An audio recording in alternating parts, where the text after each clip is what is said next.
How's it going, everybody? It's pmdre back with another video, and in today's video I'm going to be starting the Hardgainer Elite series. So I'll be giving out tips for hard gainers like myself. When I first started training, I weighed 130 pounds, so I was skinny, I was slim, and I've worked my way up to 186 pounds right now. So I get questions from people asking me, I'm trying to gain weight, trying to put on some quality size, but it's just not working. So I'm going to be doing a series of videos targeting people who are trying to gain weight, or what we like to call them, the hard gainers that are trying to make gains and get the body that they want. So the first thing that I'm going to talk about are focusing on multi-joint exercises.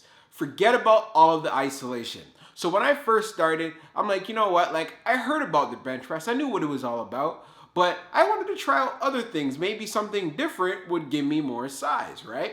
So I started doing calisthenics, so I was doing dips and so on, and then I started doing cables and resistance bands and started working with dumbbells, and that was fine. But I was not happy with the growth that I was getting. Like I really wanted to put on some size. So what I did, I'm like, you know what? Let me hop on the bench press.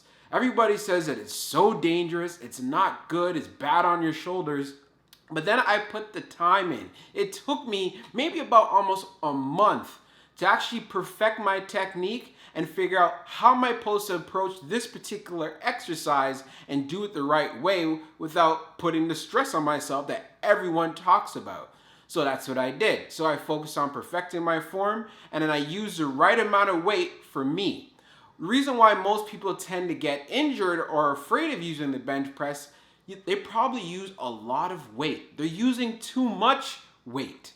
When you get started, again, start with the bar and then go from there. But focusing on multi-joint exercises, especially for the upper body, will help your body grow as a unit. Your body loves to grow as a unit. Doing isolations are just not efficient.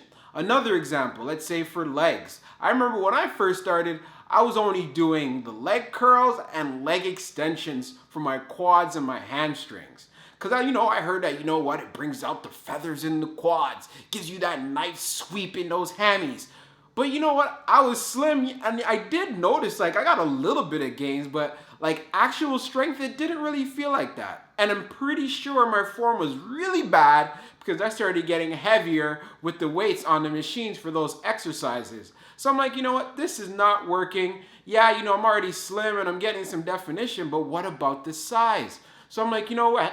I'm gonna mess with the squat. So I started squatting and I started doing stiff leg deadlifts. And I must say, I experienced a lot of gains. But what did I do? I started with the bar first.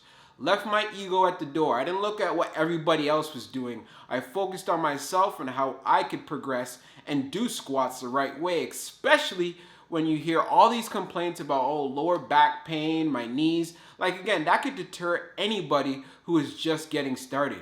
But if you can do it, medically, if you got in an accident or something happened, totally understandable. But if you have the ability to do it, put the time and the effort in to learn the exercise, do it the correct way, and maximize the gains from it. So do your compound exercises for your upper body and your lower body. Another thing is the back.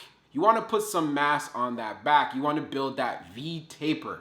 So exercise that I love to use is the deadlifts and the barbell rows. If you do calisthenic work as far as pull-ups or even just using the lat pull down, that is fine, but keep that secondary. Focus on doing the deadlifts and the barbell rows first. That will put a lot of mass on your back. Focusing on cable work or anything to do with isolating, even if you're doing unilateral with one hand each, again, these are great to use. They're not bad, but we're talking about mass here. We're trying to put some meat on. You cannot use those exercises for that. They don't give you the opportunity to use a lot of weight. You have to put a lot of stress on the muscle. You got to force your body to grow. So doing these particular type of exercises outside of the rows and outside of deadlifts and so on, they're just not efficient.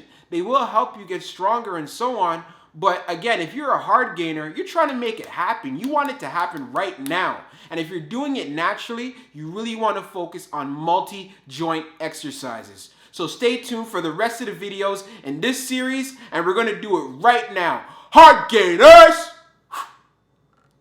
Salute! Peace.